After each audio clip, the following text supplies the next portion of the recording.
Et donc, pour commencer la matinée, nous avons le plaisir d'accueillir Mélanie Kerlock. Vous êtes psychologue clinicienne et vous avez été engagée pendant 10 ans auprès de Médecins sans frontières dans des contextes de crise. Vous avez été en Palestine, lors des tremblements de terre au Népal, dans les camps de réfugiés en Ouganda, mais aussi auprès des réfugiés en Grèce ou encore en Île-de-France. Vous avez notamment œuvré à l'ouverture à Pantin d'un centre d'accueil de jour pour les mineurs non accompagnés en recours avec Médecins sans frontières et le COMED, qui est le Comité pour la santé des exilés. Donc, suite à votre expérience dans cet accueil de jour, vous avez mené en 2023 ce que vous appelez des psychologies dessinatoires avec l'illustratrice Léa Renard. Et ce travail est issu, enfin, c'est votre ouvrage Je ne suis pas venue ici pour manger des sandwichs est issu de ces psychologies dessinatoires. Et dans cet ouvrage, vous partagez des séquences de psychothérapie dessinée menées auprès des MNA en recours pour en faire un outil de sensibilisation et de compréhension de la réalité psychologique des MNA pour ensuite pouvoir mieux les comprendre et mieux les accompagner. Alors, aujourd'hui, vous travaillez au COMED, où vous intervenez en consultation, la plupart du temps interprétée auprès d'adultes, mais aussi auprès de jeunes entre 15 et 21 ans. Cette fois-ci, surtout en français et en anglais, donc ces consultations ne sont pas forcément interprétées. Et dans le cadre d'un partenariat avec l'Armée du Salut, qui gère en fait la halte humanitaire, qui est un accueil de jour à Nation à Paris, vous intervenez également sur ce lieu, notamment pour y mener des actions de sensibilisation et de prévention à la santé mentale pour expliquer aux jeunes MNA quel est le rôle des psychologues. Enfin, vous avez une double casquette d'actrice de terrain et de chercheuse, puisque vous êtes également doctorante au sein de l'unité transversale de recherche en psychogénèse et en psychopathologie de la Sorbonne Paris-Nord. Et votre sujet de thèse porte sur quelle est l'expérience des mineurs non accompagnés, enfin, quelle expérience plutôt font les mineurs accompagnés de leur santé mentale en relation avec leur parcours de vie. Donc, au regard de votre parcours, Mélanie Kerlock, vous disposez d'une grande expérience auprès des mineurs non accompagnés. Et c'est pour cette raison que nous vous avons sollicité pour intervenir ce matin et aborder les besoins et les enjeux qui entourent la santé psychique des MNA en recours, nous présenter qui sont ces jeunes, quels troubles psychiques peuvent préexister en raison de leur parcours de vie complexe avant leur arrivée en France, mais surtout quels troubles apparaissent une fois en France en réaction aux conditions de vie extrêmement précaires de ces jeunes. Donc, nous vous laissons également présenter un ou des cas cliniques issus de votre expérience de terrain, nous présenter les obstacles dans l'accès aux soins en santé mentale des MNA en recours et dans la réponse aussi à leurs besoins, ainsi que la place de l'interprétariat dans l'accompagnement des jeunes et la prise en soin de leur santé mentale. Donc, merci beaucoup, Mélanie, pour votre présentation. Je vous laisse la parole donc, pour environ 40 minutes d'intervention. Merci. Merci et merci pour cette présentation complète. Merci pour votre invitation. Je suis contente d'être avec vous. Et alors justement, je voulais remercier les gens qui ont ouvert leur caméra. Et si ceux qui ne l'ont pas encore fait peuvent le faire, parce que c'est quand même déjà un peu particulier d'être que en visio, mais c'est vrai que du coup, c'est chouette de pouvoir voir à qui on s'adresse. Donc voilà, donc je vous remercie. Donc comme vous disiez, Aude, moi c'est vrai que ça fait plusieurs années que je travaille avec des mineurs non accompagnés, donc beaucoup avec des jeunes qui sont en grande précarité puisqu'ils sont en recours, et donc à différents moments et à différentes places en tout cas. Aujourd'hui, c'est vrai que je vais vous parler donc comme beaucoup de mineurs non accompagnés en recours, mais donc ce sont ces jeunes qui ne sont pas protégés comme vous avez pu l'aborder hier, d'après ce que j'ai compris. Donc des jeunes qui ont passé la barrière de l'évaluation sociale, mais qui ne sont pas rentrés dans le système de protection de l'ASE. Pour autant, Ce dont je vais vous parler peut concerner euh, de nombreux autres MNA. On sait que la prise en charge qui peut être opérée par l'ASE, elle est aussi assez hétérogène. Et donc, on a des jeunes qui sont très bien accompagnés, qui ont vraiment un soutien social qui va leur permettre d'accéder à une scolarité, à une formation, où ils vont être accompagnés pour leur régularisation à leurs 18 ans. Ils vont avoir un accès aux soins. Bon, moi, ce qui m'intéresse particulièrement en tant que psychologue, où les jeunes vont comprendre le système de santé dans lequel ils sont arrivés, ils vont pouvoir aussi y naviguer et trouver les soins dont ils ont besoin. Ils vont être accompagnés dans la construction d'un réseau social ici qui soit étayant, mais aussi de garder une continuité des liens avec les gens qu'ils ont laissés au pays, leur famille ou les gens qui étaient importants et signifiants pour eux. Et donc, du coup, ils vont avoir une qualité d'accompagnement et de prise en charge qui est vraiment optimale par rapport à leurs besoins. Vous parliez de cette question de l'ajustement hein, en fonction du profil, en fonction des besoins de la personne. Et puis, on a aussi des prises en charge à l'ASE qui vont être très minimales, avec des jeunes qui sont certes protégés, qui ont cette reconnaissance de minorité, donc qui ont un représentant légal, mais qui pour autant voient très peu leurs référents ASE du fait du nombre de références que les travailleurs sociaux peuvent avoir. Et donc, du coup, qui vont être laissés pendant des semaines, pendant des mois dans une forme d'attente. Et si eux n'ont pas pu trouver des ressources que l'on peut tout à fait comprendre, ils vont être comme ça dans une position de passivité où le temps va passer et où leur inscription dans la société d'arrivée va se faire très lentement, voire pas, en sachant que si, puisqu'aujourd'hui on est très intéressé, en tout cas dans le cadre de ce webinaire, la d'ISM, par les questions de langue, plus les jeunes sont éloignés aussi de la langue française, plus ça va être aussi complexe de trouver les informations, de trouver des interlocuteurs et d'assurer leur inscription. Donc c'est vrai que je dirais que le fait d'être protégé par l'ASE ou pas est déterminant, ça c'est clair.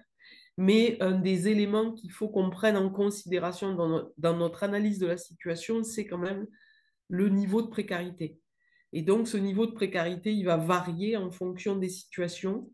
On a des jeunes qui ne sont pas reconnus comme mineurs, mais qui sont très bien intégrés dans des collectifs de soutien, qui vont apporter et compenser des pans entiers pour leur existence et qui vont les aider, notamment sur la question de l'accès aux soins ou de l'accès à la scolarité, et aussi sur la question de l'entourage et de l'étayage.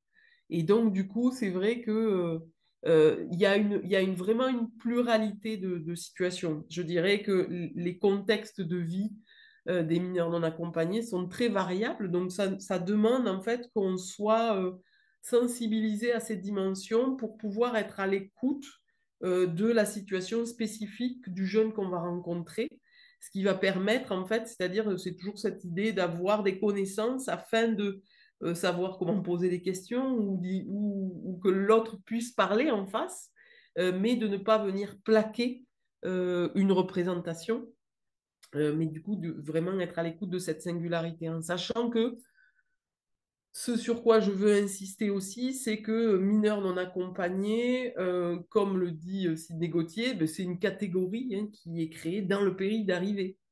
C'est le fait d'être mineur et d'être né à l'étranger. C'est le fait de ne pas avoir de parents sur le territoire ou en tout cas de personnes du réseau naturel qui va assurer l'éducation et subvenir aux besoins de la personne, autant en termes matériels qu'affectifs. Mais il n'empêche que ça reste une catégorie administrative, donc il n'y a pas on ne peut pas essentialiser cette catégorie-là. Et donc, il y a une très grande hétérogénéité aussi chez ces jeunes. Et ça, il faut aussi vraiment être en mesure de l'entendre, même si, pour diverses raisons, c'est important à un moment donné de parler des points communs qu'ils peuvent avoir et aussi pour que la société puisse se saisir de cette question. On doit aussi passer par cette catégorisation. Mais voilà, comme préambule, je dirais que dans la pratique quotidienne, il faut pas du tout qu'on oublie la singularité. Bon, vous direz de la part d'une psychologue, vous dire des trucs comme ça, c'est un peu banal, mais, euh, mais c'est vraiment très, très important, selon moi. Donc, c'est vrai que euh, moi, j'ai travaillé avec beaucoup de jeunes qui venaient de Guinée-Conakry, de Côte d'Ivoire, du Mali et d'Afghanistan. C'est vraiment la plupart des nationalités avec lesquelles j'ai travaillé, mais quand je travaillais notamment à Pantin, on a travaillé jusqu'à 28 nationalités. Donc, il y a aussi cette adaptation par rapport à la question de la langue, l'intérêt par rapport au contexte socio-politique, géographique, d'où vient la personne. Et donc, je dirais que déjà, dès ce point-là, j'ai envie de parler des précieux collègues interprètes avec qui on va aussi instaurer un dialogue qui est très précieux, puisque moi, je suis très intéressée par les questions socio-politiques et géographiques et anthropologiques et ethnographiques, mais j'ai pas une connaissance universelle ou j'ai pas une connaissance illimitée. Et donc, du coup, c'est toujours très, très précieux de pouvoir voilà, discuter de la perception que le collègue interprète a du milieu d'où vient le jeune, en sachant que pour moi, c'est le point de vue de mon collègue. C'est pas non plus une Bible où on ne demande pas à un collègue interprète d'être anthropologue ou de, enfin, je veux dire, en tout cas, mais c'est son point de vue sur cette question. Et du coup, c'est vrai que moi, j'ai travaillé de manière très précieuse avec des collègues qui s'étaient engagés dans ce dialogue-là et avaient pris très au sérieux dans leur fonction d'interprétariat d'être renseigné de manière assez fine et assez précise sur le pays d'origine, parce que l'interprète n'est pas toujours non plus en lien avec le pays d'origine, ça peut être des bassins de vie, une langue peut concerner plusieurs pays.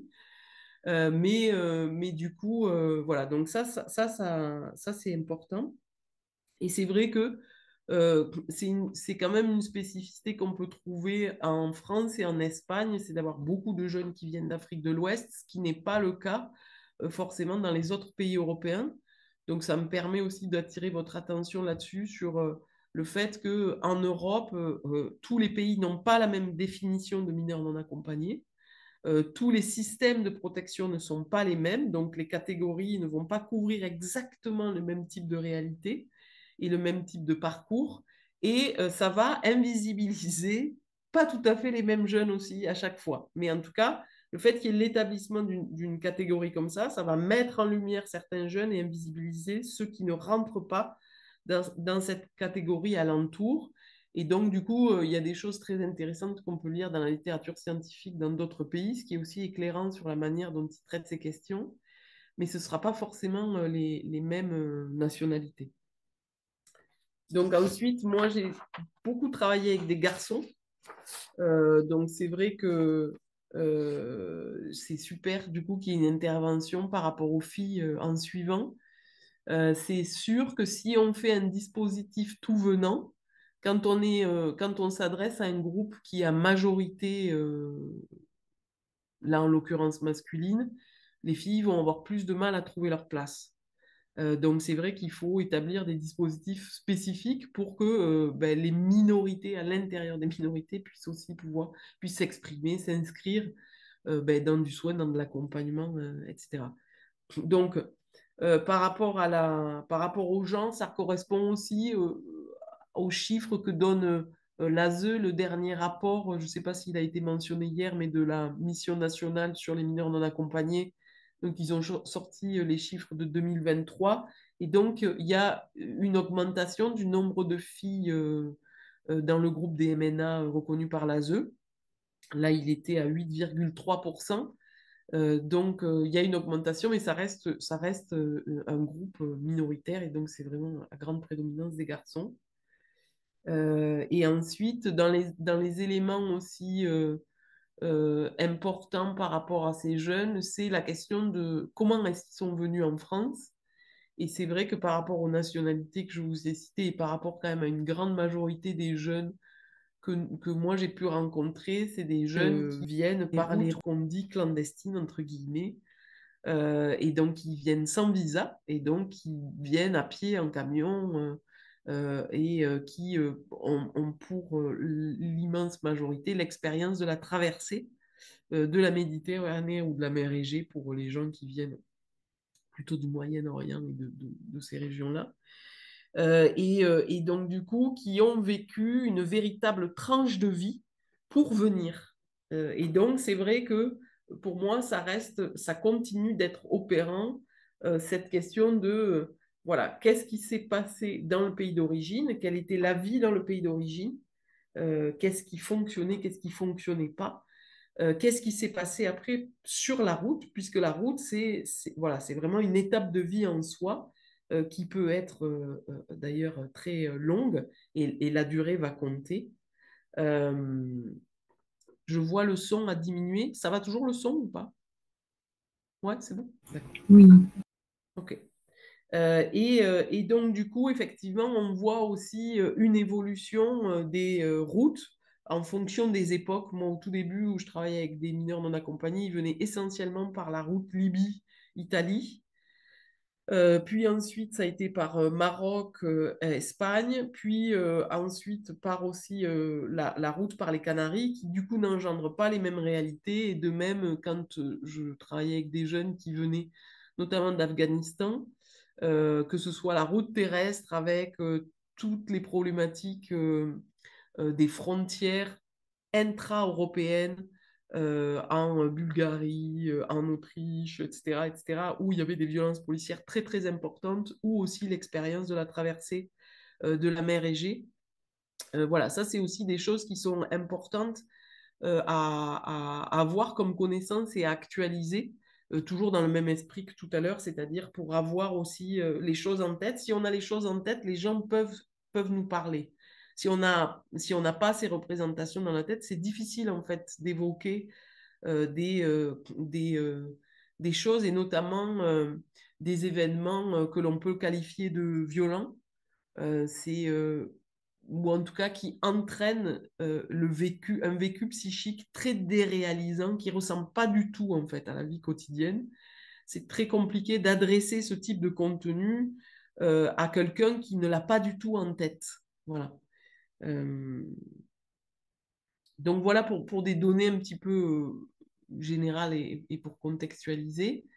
C'est vrai que sur la question donc, des troubles psychiques, comme vous l'évoquiez, Aude, tout à l'heure, ce qu'on a pu constater, en fait, avec l'équipe MSF et COMED, donc en santé mentale, on avait publié un rapport en 2021 qui parle de ces questions-là, puisqu'on avait monté un petit observatoire, en fait, à partir de nos consultations, donc pas un observatoire scientifique, mais un observatoire à partir de la pratique.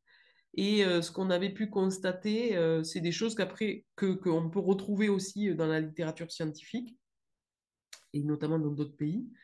La première chose qui paraît importante, c'est que quand on parle de personnes exilées et notamment de mineurs non accompagnés, on pense quand même beaucoup à psychotrauma. Moi, je vais parler plutôt de syndrome psychotraumatique, c'est en tout cas l'entité que je vais retenir. Et je pense que c'est très important qu'on ait ça en tête et qu'on ait ça en considération. Euh, Deux choses par rapport à ça. Une, c'est pas l'événement qui est traumatique en lui-même, c'est la réaction de l'appareil psychique à l'événement. Donc c'est pour ça que on a des événements qui peuvent être euh, violents et deux personnes ne vont pas y réagir de la même manière. Donc c'est pour ça que nous, en termes d'accompagnement, ça va être très important d'être à l'écoute de ce que la personne a vécu, de ce à quoi elle a été exposée, mais il va falloir surtout être à l'écoute de la manière dont elle l'a vécu. Et il va falloir qu'on distingue ce que ça nous fait d'entendre ce récit d'un événement extrêmement violent, de ce que ça va faire à la personne que l'on accompagne et que l'on soigne. Et je dis ça parce que c'est vrai qu'on on expose souvent nos collègues interprètes à ces types de récits sans forcément prendre le temps de débriefer et sans forcément prendre le temps aussi euh, ou en tout cas sans que ce soit pensé d'inclure les collègues interprètes dans les dispositifs de supervision, d'analyse de pratique que l'on peut avoir, ou le fait aussi de considérer que dans la pratique de l'interprète, ben, pourquoi pas penser aussi à ça, à la supervision individuelle, c'est-à-dire qu'est-ce que je fais de ce que j'entends, comment est-ce que je règle ma place en fonction de ce que j'entends, etc. Et donc c'est vrai qu'en tout cas, voilà, ça c'est des choses auxquelles on fait pas toujours, il y a des, voilà, des fois on fait pas attention, et ça c'est pas correct. C'est pas correct de la part des soignants notamment.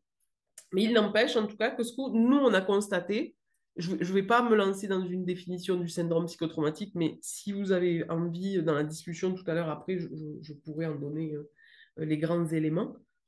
Donc, du coup, ce qu'on a pu constater, c'est que on a un certain nombre de jeunes, et en tout cas, pour la cohorte des 400 sur lequel on avait établi ces observations, on avait 37% des jeunes, en fait, qui avaient un syndrome psychotraumatique. Dans la littérature scientifique, les taux varient. En tout cas, c'est toujours quand même très significatif si on compare avec une population locale, voilà, du même âge. Euh, du coup, ça signifie que à l'écoute de ça, d'où venaient ces syndromes psychotraumatiques, généralement, ça venait de la réaction à des événements qui s'étaient passés dans le pays d'origine ou sur la route. Et ou sur la route, je dirais. Donc ça signifiait que les jeunes arrivaient sur le territoire français en étant malades. Pour le dire de manière un peu directe, en tout cas, c'est des jeunes qui avaient développé un trouble psychique qu'ils avaient compensé comme ils avaient pu. Et donc, ils s'étaient engagés dans ce voyage migratoire, mais qui arrivaient sur le territoire et qui étaient donc malades. Ensuite, ce qu'on avait pu observer aussi, c'est, voilà, on a eu quelques cas de jeunes qui avaient développé un syndrome psychotraumatique lié à des événements qui s'étaient passés dans le pays d'arrivée, mais c'est vraiment beaucoup plus rare. Des cas d'agression, par exemple, mais c'était beaucoup plus rare. Et ensuite, ce qu'on avait constaté aussi, c'est que 12% des jeunes de cette cohorte avaient développé des dépressions. Alors des dépressions soit sous une forme chronique, soit sous des formes plus aiguës ou sur des résidus de forme aiguë. Et là encore, c'était lié aussi à des événements de vie qui s'étaient passés enfin, ouais, dans le pays d'origine et ou sur la route, essentiellement par rapport à des questions de perte.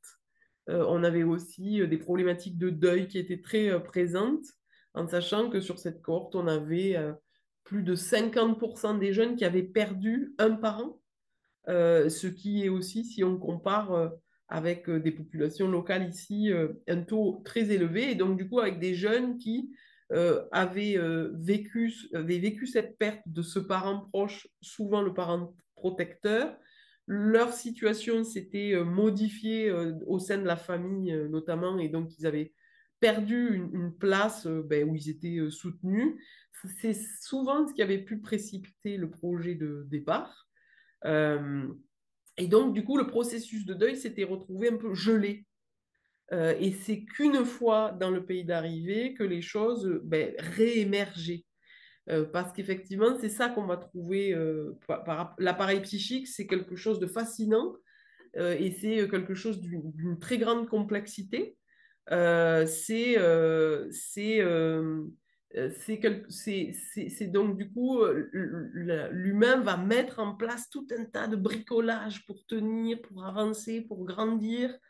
Et donc, on peut trouver des bricolages assez fascinants, bien entendu. Mais il y a aussi, quand il y a un projet qui se met en place comme ça, l'appareil psychique va se mettre dans une modalité aussi de défense, de tenir jusqu'à l'arrivée. Et il va se passer des choses voilà, à l'arrivée qui vont réémerger. On peut voir ça aussi sur des lieux où les gens sont amenés à attendre très longtemps, donc les points de blocage. Moi, c'est des choses que j'avais pu repérer aussi en Grèce quand j'avais travaillé avec des réfugiés qui étaient coincés parce que les frontières avaient été fermées, mais qu'on peut aussi observer à Calais, à Ventimille, quand les gens sont bloqués de manière assez longue, notamment pour continuer la route. Donc, par rapport à ces questions de syndrome psychotraumatique et de dépression, le même constat, c'est-à-dire c'est les jeunes ont vécu des choses qui ont eu un impact psychique grave, qui fait ils ont développé des troubles psychiques et ils arrivent sur le territoire français dans cette situation-là avec ces troubles psychiques. Et ce qu'on a pu constater, notamment quand il n'y a pas d'étayage pour accompagner vers les soins, c'est des jeunes qui n'arrivent pas à se soigner. Il n'y a pas de recours aux soins, donc c'est des jeunes qui restent malades et qui, sous l'effet de la précarité, notamment quand ils sont en recours ou quand ils sont dans des formes d'accompagnement comme ça, très minimales, et donc quand même dans une grande précarité, où en fait on voit que la symptomatologie avec laquelle ils sont arrivés va flamber sous l'effet de la précarité. Donc on va avoir une majoration de la symptomatologie du fait du contexte. Donc ça, c'était un premier constat très fort qui... voilà. Et le deuxième, c'est que on recevait des jeunes qui s'inscrivaient dans des suivis psychologiques et ou psychiatriques, euh, qui arrivaient sur le territoire français. Ils avaient vécu des choses complexes, difficiles, voire violentes, voire très violentes.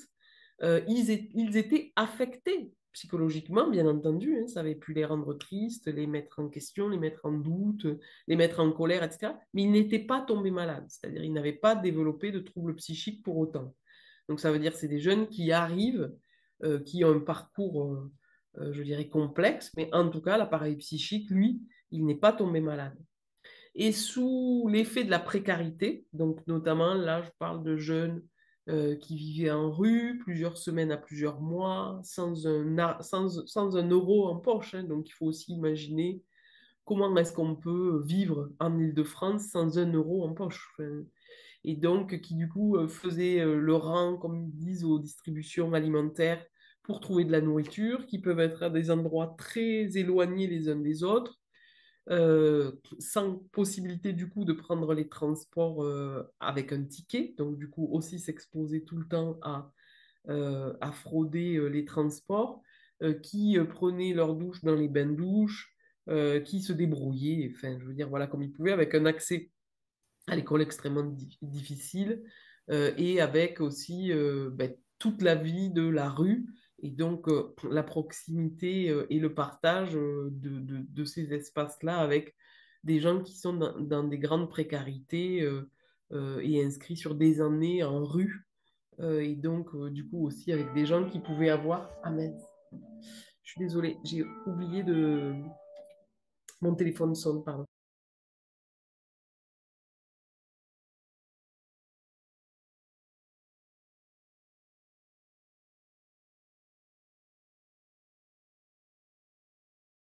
Hop, ouais, désolée. J'avais tout prévu sauf le deuxième téléphone. Donc du coup, voilà. Et ces jeunes-là, ce qu'on a pu observer, c'est que ils tombaient malades quand ils étaient euh, dans cette situation en Île-de-France. Donc c'est vrai que au départ, il y avait cette idée que les jeunes étaient très affectés par cette précarité, bien évidemment.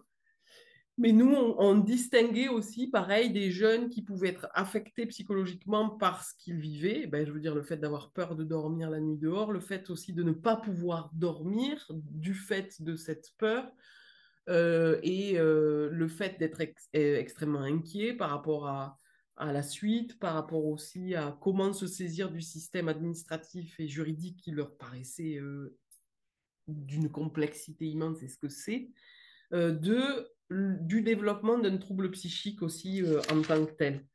Donc c'est vrai que ce qu'on avait pu voir, c'est et c'est un trouble qui avait deux phases. Une première phase qui était plutôt euh, pour lequel l'anxiété était prédominante, avec aussi des troubles du sommeil et des insomnies qui n'étaient pas forcément dus à la peur ou au fait d'être dérangé par le froid, par les bruits, par les gens la nuit, mais par du remâchage anxieux. Le fait d'éprouver pendant cette période des troubles de la concentration, le fait de pouvoir aussi constater un épuisement physique et psychique, un sentiment d'impossibilité à faire face. Et donc, cette première phase d'anxiété basculait ensuite vers une deuxième phase euh, dont le trait le plus saillant était l'aspect dépressif. Et donc là, on voyait aussi qu'il y avait des désinvestissements massifs de la part des jeunes avec la question du retrait social qui devenait vraiment au devant de la scène. De plus en plus de difficultés à maintenir une demande d'aide. Euh, et du coup aussi dans cette phase des idées suicidaires qui devenaient de plus en plus prédominantes.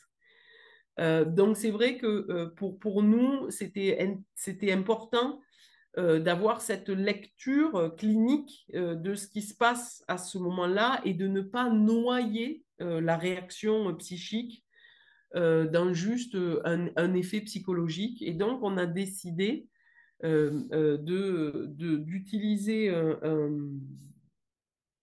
d'utiliser un diagnostic qui existe dans la classification internationale des maladies, donc la CIM-10, qui est une sorte d'équivalent du DSM. Et donc, dans le diagnostic qui nous paraissait le plus adapté, c'était réaction à un facteur de stress sévère.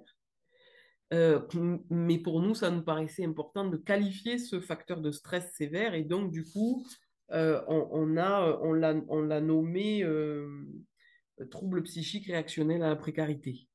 Et donc, ça, c'est vrai que ça concernait 50% de la cohorte des jeunes qui se sont inscrits dans un suivi, donc 50%, donc 200 jeunes à peu près. Et ça nous paraissait aussi important. Donc, comme deuxième aspect, c'était des jeunes arrivent ici en France euh, en étant en santé quand même, hein, je veux dire, même si... et tombent malades du contexte de la place dans laquelle on les met. Et nous, en tant que soignants, c'est ce que l'on constate. Euh, donc, du coup, voilà. Je dirais que dans la littérature internationale, c'est aussi ce que l'on trouve, cette question qui va plutôt se passer du côté pré-migratoire, donc dans le pays d'origine et sur la route, qui va être essentiellement liée à la question des traumas. Moi, je pense qu'il y a aussi la question de la dépression, mais en tout cas, voilà.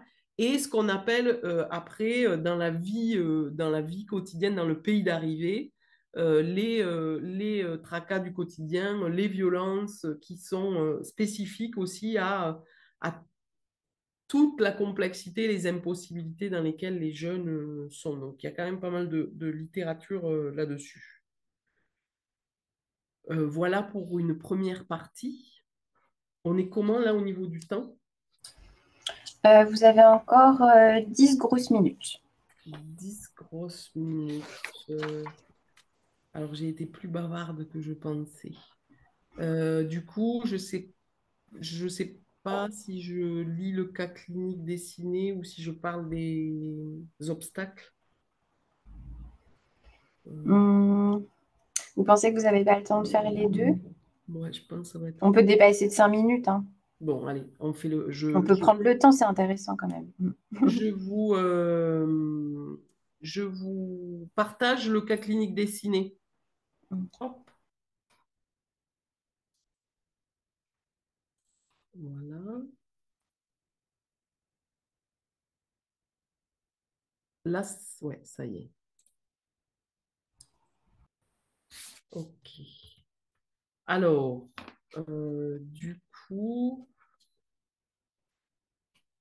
Le psycho... Alors, ouais, comment... Ouais. Donc ça, c'est un cas clinique donc, qui fait partie de cet ouvrage. Je ne suis pas venue ici pour manger des sandwichs dont vous faisiez référence tout à l'heure. J'avais envie de le partager avec vous parce que je trouvais que ça pouvait être une illustration intéressante et aussi sur la base de nos échanges. Et je serais contente de savoir si le collègue interprète qui intervient après reconnaît aussi des choses de sa pratique. Donc, je reçois Nour avec ma collègue interprète en Dari. Il est adressé à notre consultation par l'infirmière de notre équipe. Le jeune, lui, a déclaré: Je ne vais pas bien du tout. Il n'a pas voulu approfondir. Elle lui a proposé cette orientation qu'il a acceptée et cela fait moins d'un mois qu'il est arrivé en France. Je suis Chanaz, je suis interprète en Dari français. Je suis là pour traduire. Je vais donner tes mots à Mélanie, puis te donner les siens. Je suis Mélanie. En effet, grâce à Chanaz, nous allons pouvoir échanger et nous dire des choses en détail. Je suis psychologue. Comment t'appelles-tu? Nour. Connais-tu mon métier, psychologue? Non. Le psychologue est une personne qui s'intéresse à ce que l'on a dans le cœur et dans la tête. En effet, il a pu se passer des choses dans la vie qui marquent et auxquelles on pense ou qui ont un effet sur nous, sur ce que nous sommes. Nous avons pu vivre des choses qui nous ont blessés. Ces blessures sont à l'intérieur et souvent, elles ne se voient pas. Pourtant, nous pensons qu'il est important de les soigner. Nous pouvons ressentir... Alors, excusez-moi, parce que j'ai un petit souci. Voilà, nous pouvons ressentir des émotions ou être habités par des pensées qui nous mettent mal à l'aise, nous perturbent ou nous entraînent loin des autres dans une grande solitude. Chanaz et moi, nous ne sommes pas autorisés à parler de ce que tu nous dis en ton nom. Ça s'appelle la confidentialité et si nous pensons qu'il est important de partager avec d'autres, nous en parlerons avec toi avant. Tu parles de ce que tu veux, c'est toi qui décides, nous ne jugeons pas ce que tu nous dis et nous avons entendu beaucoup de choses, c'est notre métier. Tu peux parler de ce qui te fait souffrir, de ce qui te plaît, de ce qui te fait peur, de ce qui te fait honte. Tu as le droit de pleurer aussi. Est-ce que tu as des questions ou des commentaires? Non. Qu'est-ce qui t'a amené à venir nous voir? J'ai le cerveau figé depuis 12 jours. Je suis dans la rue, je suis comme un fou. Je ne veux plus rester dans la rue.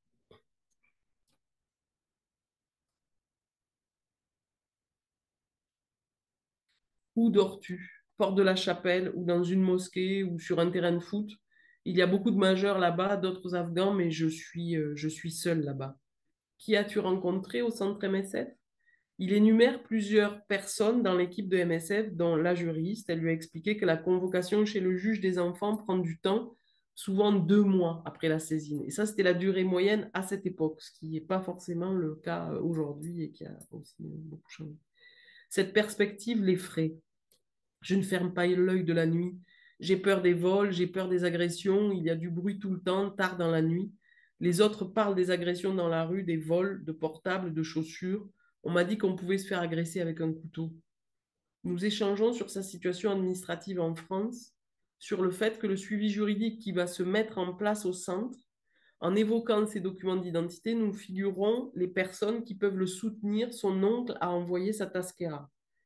Il poursuit: ça fait 1 an que je n'ai pas de nouvelles de ma famille. On s'est perdu à la frontière. Il décrit qui a été perdu et dans quelles circonstances. Il parle ensuite de son père. Il a disparu, il a été enlevé et c'est pour ça qu'on est parti. Nous lui demandons s'il connaît le programme de rétablissement des liens familiaux de la Croix-Rouge et s'il souhaite que nous l'orientions vers l'assistante sociale du centre. Il ne connaît pas et accepte de rencontrer notre collègue. Pardon. Nous évoquons la mise en place du suivi infirmier pour sa santé somatique. Nous parlons alors d'un suivi global, pluridisciplinaire. Celui-ci permet de border ses propos et de lui assurer différents interlocuteurs, de cartographier ses différents problèmes et les manières de les faire évoluer, sinon de les résoudre. Tout cela crée un effet de contenance. Ainsi, il est possible de travailler son histoire personnelle et les éléments qui l'ont meurtri. C'est aussi une manière de lui signifier mes propres limites et ma nécessaire articulation avec d'autres pour faire quelque chose.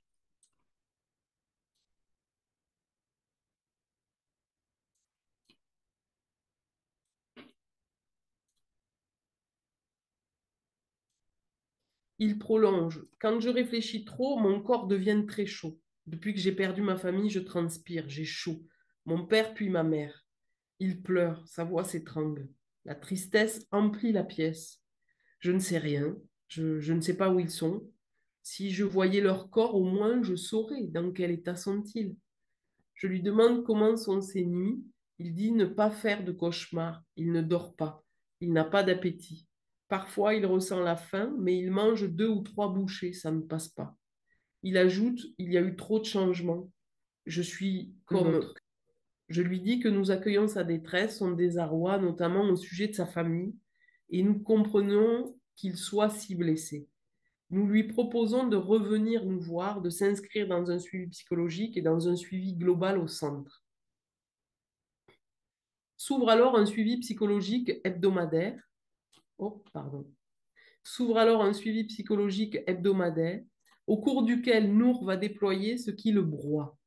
Il y a la rue qui revient sans cesse. Il fait trop froid dehors. Il y a de la poussière partout. C'est trop sale. Les policiers aussi ne te laissent pas. L'autre soir, ils sont venus et ils ont lancé des gaz lacrymogènes sur nous pour que nous partions. J'avais rencontré 2 jeunes comme moi. Je me sens un peu moins mal avec eux. Mais ils partent, pardon. Et ils vont partir, quitter Paris. Et donc, je vais être encore seule. Pour le moment, ma tête ne marche plus. Je ne dors pas assez et ce n'est pas une vie, je suis fatiguée. Les gens changent tout le temps dans la rue. J'ai rencontré un autre jeune, je me sens bien avec lui. La police vient tout le temps, des fois ils disent quelque chose, des fois rien. J'ai pris une amende dans le métro. La rue me prend tout. Il associe tout cela avec la perte de sa mère et de sa fratrie sur la route auparavant. La nuit dernière, mes 2 compagnons m'ont dit que j'avais beaucoup crié. Est-ce que tu te souviens de ton rêve?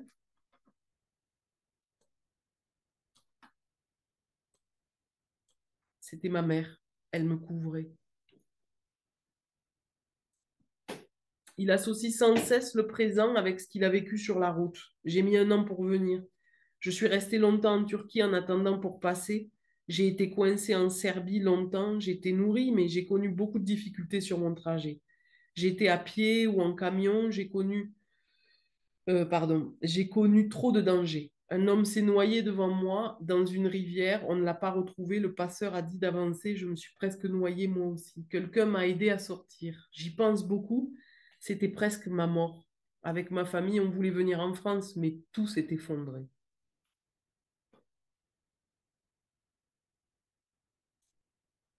Il y a d'une part, du coup, le monde interne qui est abîmé, voire délabré par les événements passés survenus au pays ou sur la route. Et il y a d'autre part un environnement précarisé et chaotique. Et là, c'est la rencontre des deux. Par la suite, Nour est hébergé par MSF dans un programme de mise à l'abri avec des travailleurs sociaux. Je l'oriente vers un psychiatre pour évaluer la pertinence d'un traitement médicamenteux. Il prend alors un traitement antidépresseur indiqué dans le cadre de la dépression et du syndrome psychotraumatique. Au cours de son suivi psychologique, nous abordons sa vie d'enfant, sa scolarité, sa vie comme il l'aimait, puis les menaces que sa famille a subies, la disparition de son père. Ma mère ne mangeait plus. Son rôle d'aîné et de chef de famille, l'impossibilité d'assumer ce rôle car il devait se cacher pour ne pas être enrôlé, la vie sous la menace, la décision de sa mère de quitter le pays avec ses enfants, la route, la perte des siens sur la route, l'insupportable manque des siens dont il n'a aucune nouvelle. Je suis tellement blessée que je suis presque mort. Il oublie, confond, se questionne sur la conception de la temporalité des détails en France. Comment contextualiser les événements? C'était la saison des dates. Nous échangeons sur sa demande d'asile, ses effets sur sa protection, ses effets sur sa protection et la protection possible pour sa famille. Il retrouve dans cette voie la possibilité d'assumer sa place d'aîné. Nous travaillons sur sa transformation, son passage de l'enfance à l'âge adulte. Il parle régulièrement d'un jeune avec qui il s'est lié d'amitié, avec qui son sentiment de solitude s'estompe. Il décrit un sentiment de familiarité qui fait renaître du désir et qui témoigne de sa capacité à créer des liens, et nous le soutenons.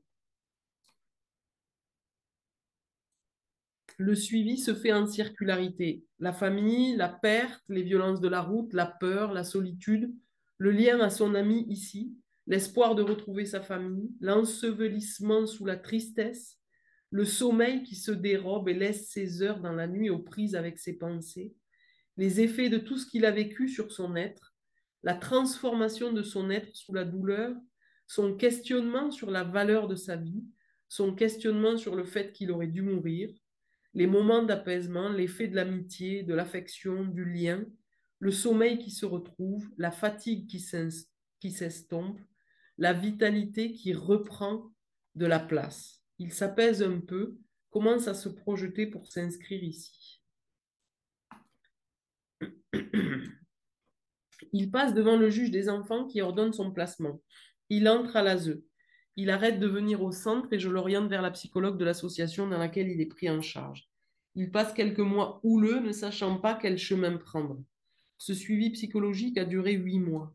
En 2022, de ses nouvelles, il a obtenu le statut de réfugié, il suit une formation, il cherche à construire son avenir. Il a retrouvé une partie de sa famille qui a été déportée en Afghanistan. Lui va mieux psychiquement. Nour a commencé son suivi psychologique alors qu'il était dans la rue. Et en effet, nous pensons que proposer un accès à la santé mentale en première ligne est important au même titre que les autres dimensions qui préoccupent la personne. Si elle en a besoin, bien entendu, ce qui n'est pas forcément le cas. Dans ce suivi, une chose édifiante est la thématique de la rue qui reste prédominante jusqu'à ce que MSF l'héberge dans un programme.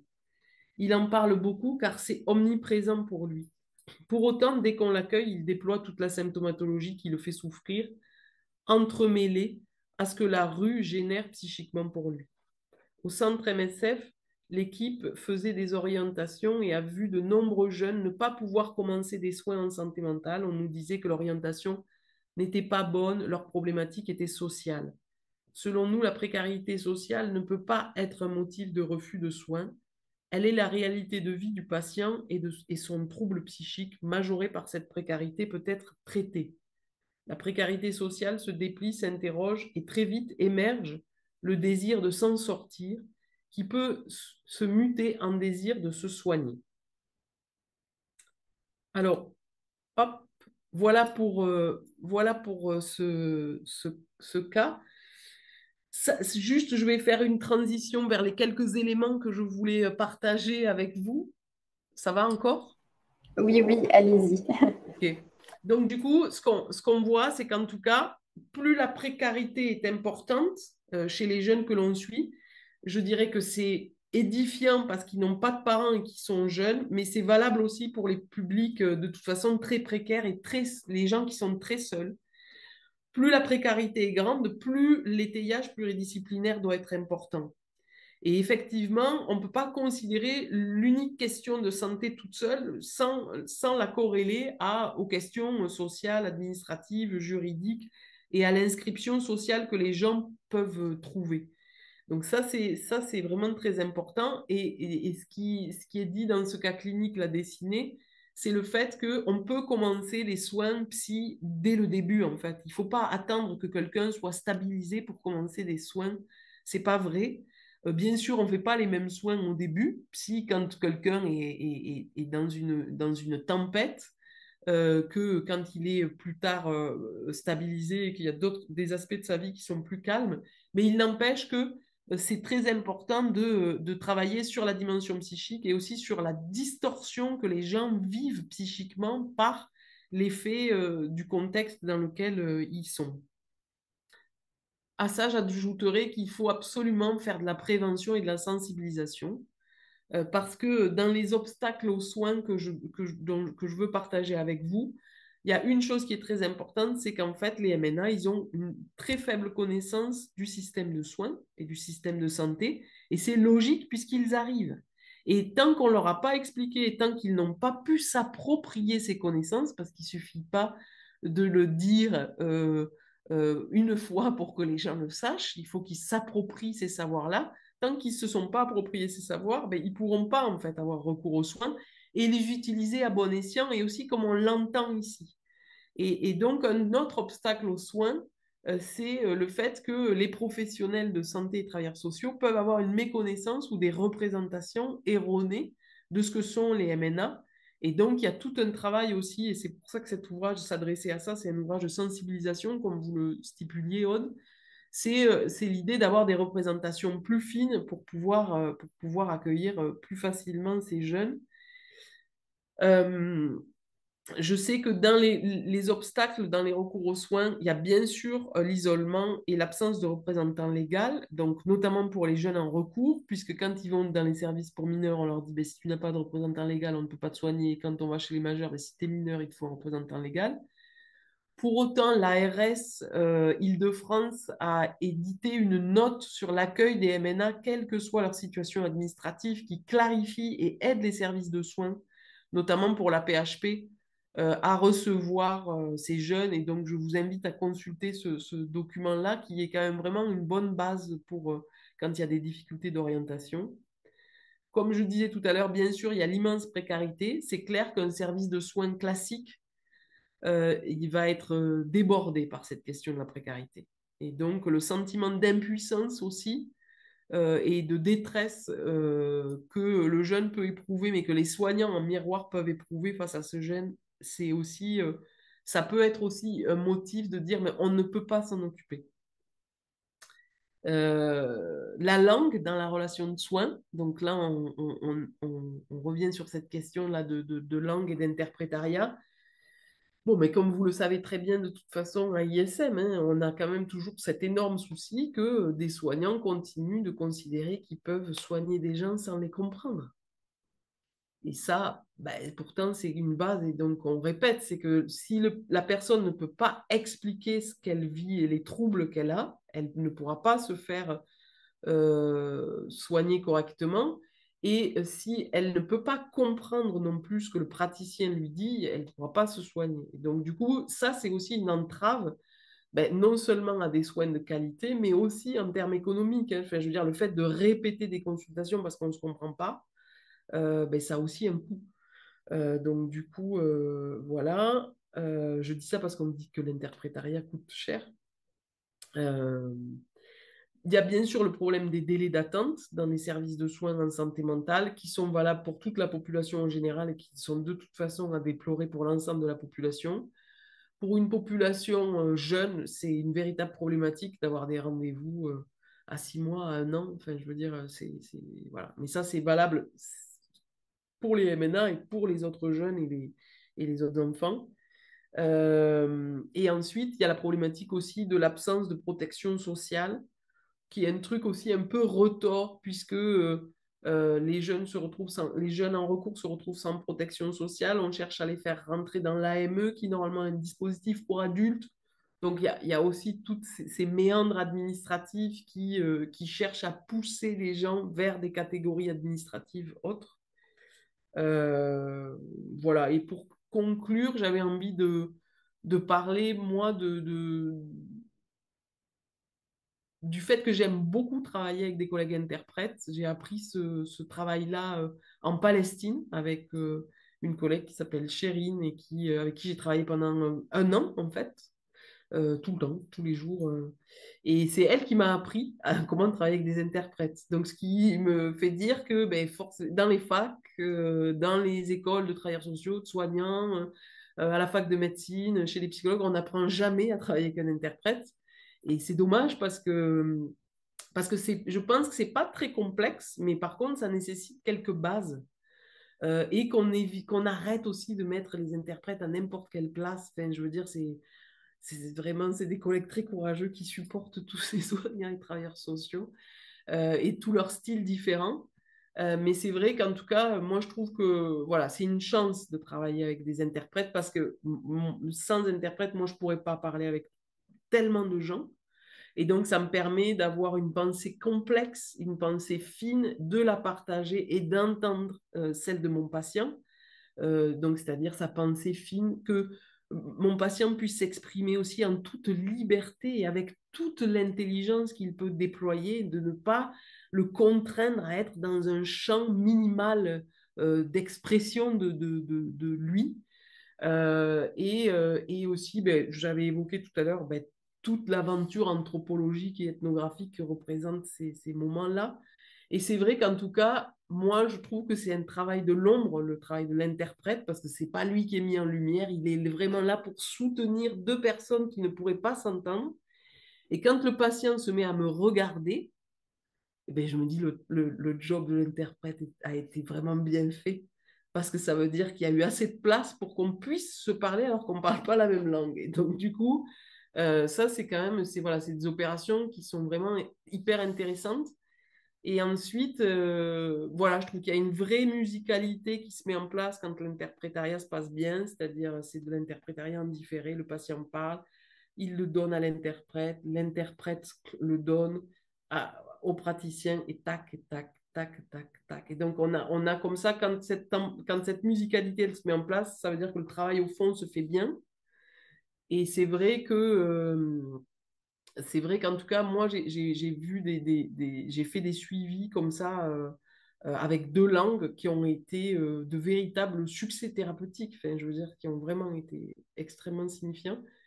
Et 2 choses pour terminer, c'est un, quand quelqu'un n'est pas habitué à se retrouver avec un professionnel de santé mentale, pourquoi il me demande tout ça, pourquoi est-ce qu'il veut savoir ça, et aussi le fait de parler de soi et se retrouver dans des moments de silence, parce que nous, les psys, on adore le silence, parce qu'on peut penser, on peut se confronter des choses à l'intérieur, ben, le fait de travailler avec un interprète, on est toujours dans un bain de langage, et donc on n'est pas dans un silence angoissant, on est dans ces langues qui viennent nous porter, et où du coup, on a le temps de se regarder, on a le temps de penser à ce qu'on a reçu ou à ce qu'on vient de dire, et ensuite aussi, quand l'interprète et le praticien, le soignant ou le travailleur social s'entendent bien, eh bien, je trouve que ça envoie un message très fort aussi aux jeunes, c'est-à-dire des gens ben, qui ont des compétences diverses, qui arrivent à s'accorder pour, euh, pour que le soin se fasse. Et je trouve que pour des jeunes, de voir des adultes qui arrivent à travailler ensemble et qui arrivent à être complémentaires, ben, c'est aussi un modèle identificatoire très important et un message politique très fort aussi, je trouve. Voilà.